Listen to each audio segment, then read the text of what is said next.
ये तो इत्र का क्या बाबा इत्र जी, इत्र बहुत लगता है। हाँ, बहुत ज्यादा बाबा को बहुत पसंद है इत्र।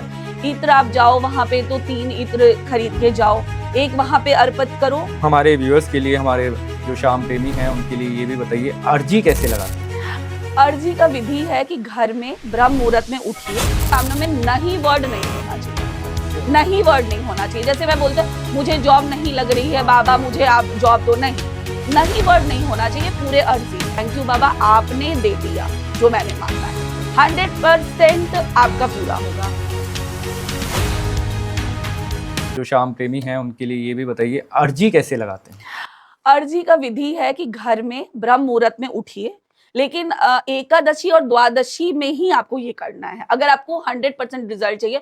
वैसे आप गुरुवार और सैटरडे मतलब गुरुवार और शनिवार में भी आप अर्जी लगा सकते हैं, लेकिन फागुन माह का एकादशी और द्वादशी में अगर आप ये करते हैं तो 100% रिजल्ट मिलता है। उसमें आपको करना है, सुबह में ब्रह्म मुहूर्त में उठिए, 4:30 और 6 बजे के बीच में आपको अर्जी लगानी है, घी का दिया जलाना है, भगवान पे प्रसाद भोग लगाना है चूरमा का, और उनसे उजले रंग के पेपर में आपको लाल रंग के पेन से ओम श्री श्याम देवाय नमः स्वास्तिक बनाइए दोनों तरफ और अपनी मनोकामना लिखिए।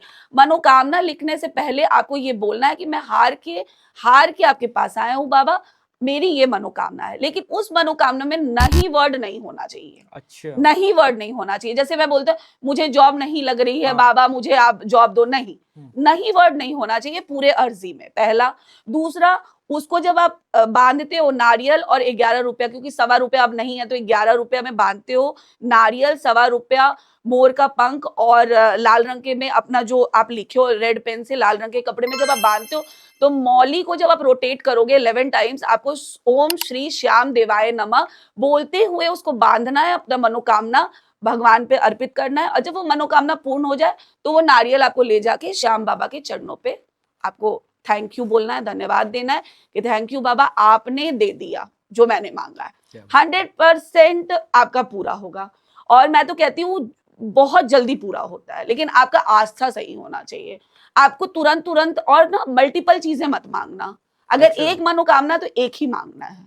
ये तो इत्र का क्या वो है कि बाबा इत्र को इत्र इत्र बहुत लग रहा है? हाँ, बहुत ज्यादा बाबा को बहुत पसंद है इत्र। अच्छा। इत्र आप जाओ वहां पे तो 3 इत्र खरीद के जाओ, एक वहां पे अर्पित करो, एक आप घर पे पूजा के मंदिर में रखो और एक अपने यूज के लिए रखो।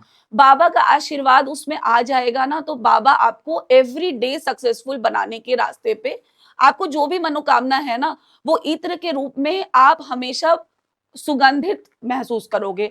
आप कहीं भी जा रहे हो, ऑफिस में जा रहे हो, आपका पॉडकास्ट है या आप सोशल मीडिया में एक्टिव हो, चाहे बाहर भी आप कहीं भी हो, तो इत्र से आप बहुत ज्यादा हर जगह आपको बाबा का आशीर्वाद मिलते क्या रहेगा। बात है ma'am, thank you so much ma'am, आपने इतना सब कुछ बताया हमें। एक और मन में सवाल उठता है मेरा कि कुछ लोग होते हैं अपने घर में खाटू श्याम जी को विराजित करते हैं, कुछ होते हैं लड्डू गोपाल जी को विराजित करते हैं, तो उनकी सेवा कैसे करी जाए?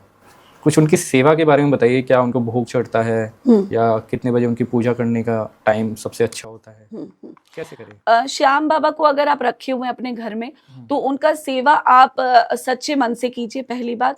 दूसरी, उसको कंपल्शन नहीं बनाना है आपको, मतलब उनको वो हारे के सहारा है, आप उनको प्रसाद चढ़ाइए अपने घर में जो भी आप बना रहे हैं।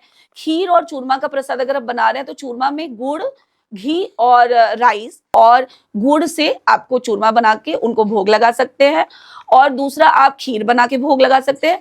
अगर आपके पास टाइम नहीं है ये दोनों चीज बनाने का, तो आप उनको जो घर में जो गाय का दूध आता है वो गाय का दूध भी आप उन पे अर्पित कर सकते हैं। अच्छा, ठीक है, उसके भी पीछे कहानी क्या है। मैम? हाँ, यही मैं पूछना चाहता क्योंकि था। खाटू श्याम बाबा हम लोग के बर्बरिक थे, वो भीम के पौत्र थे, तो घटोत्कच के पुत्र थे वो, और बार्बरिक नाम उनको पड़ा था क्योंकि उनके घुंघराले बाल थे। अच्छा। तो वो बहुत ज्यादा वीर थे, उनको लाइफ में बहुत ज्यादा उनको युद्ध लड़ने का बहुत मन था हमेशा।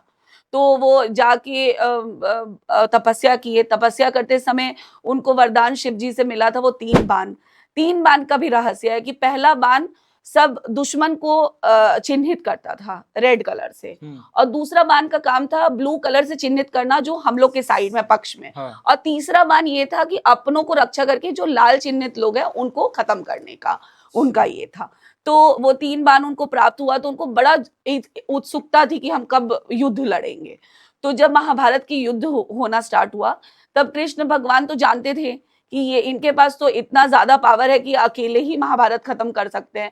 और मौरवी जी इनको बोली थी, माता मौरवी जी की, जो भी हार जाएगा पुत्र उन्हीं का साथ देना। अच्छा। तो वो उनको ऐसा लगता था, जब वो जा रहे थे तो उनको ये लग रहा था, तीर लेके जा रहे थे, कि मैं रास्ते में रुक के पूछते थे कि महाभारत में कौन हार रहा है, तो कौरव हार रहे हैं लोग बोलते थे, पांडव हार रहे हैं कभी बोलते थे।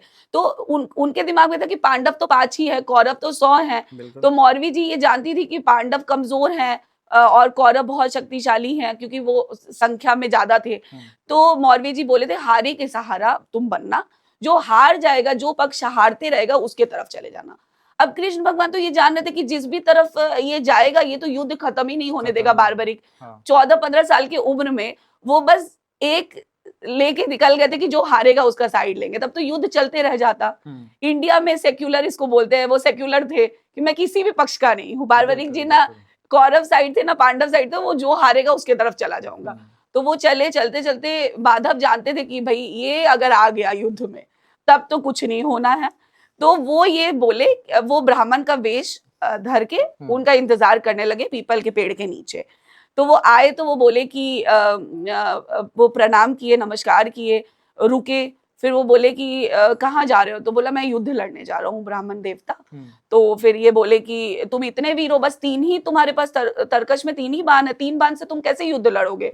तो वो बोले नहीं 3 बाण काफी है, आपको टेस्ट लेना है तो आप ले लो, 3 बाण, मेरा 1 ही बाण काफी है। अच्छा। तो ये बोले ठीक है, मैं देखना चाहता हूँ तुम पीपल का पेड़ में जितने भी वृक्ष में जितने भी पत्ते हैं सबको छेद के तुम बताओ 1 ही तीर से। तो वो चलाए तो सब तो छिद गया, एक उनके पैर के नीचे माधव रखे हुए थे कृष्ण भगवान।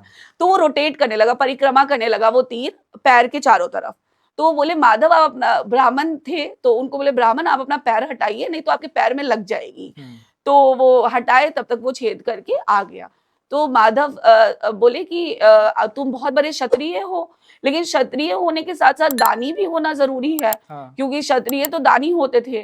तो बारबरिक पूछे कि क्या करना चाहिए आप बताइए। अब तो ये बोले कि आपको शीश का दान अपना करना है। तो वो शीश का दान मांगे ब्राह्मण। तो ये समझ गए थे कि एक ब्राह्मण तो कभी शीश का दान नहीं मांगेंगे। तो आप अपने रूप में आइए। बारबरिक जी साधु महाराज से बोले कि कृपया करके आप अपने रूप में आइए। तो माधव अपना, कृष्ण भगवान अपना रूप दिखाए तो प्रणाम किए और तुरंत अपना शीश दान में उनको दे दिए। तो ये पूछे कि आखिरी इच्छा आपका क्या है, आप क्या चाहते हो? तो वो बोले थे कि मेरे को महाभारत का युद्ध देखना है माधव। तो जब देखे पूरा युद्ध, उनको शीश पर्वत पे, पहाड़ के सबसे ऊंचे जगह रख दिया, उनके 18 दिन तक महाभारत चला, वो देखे। फिर कृष्ण भगवान पूछे क्या देखा आपने? तो ये बोले कि मैंने तो आपका सिर्फ सुदर्शन चक्र देखा और कुछ नहीं देखा। तभी बोला जाता है शीश के दानी। हाँ, शीश के दानी इसीलिए है वो। और फिर उनका शीश को नदी में प्रवाह कर दिए थे कृष्ण भगवान। वो बहते बहते सीकर जिला के खाटू में पहुंचा था शीश। और वो फिर वहां पे अंदर जम गए थे शीश, जहाँ पे कुंड का मान्यता है कि कुंड है, वहां पे श्याम कुंड है। तो वहां पे ना रोज नित्य दिन गाय आके अपना दूध निकाल देती थी। तो जो चढ़वाहा था उसको डांट पड़ती थी कि अरे ये गाय का तो दूध ही नहीं निकलता है, क्योंकि वो दूध जाके वहीं पे निकाल देते थे जहाँ पे उनका सर गड़ा हुआ था अंदर। तो लोग को लगा कि ये तो असाधारण चीज हो रहा है कि गाय अपना दूध खुद ही जाके वहां पे दे रहा है।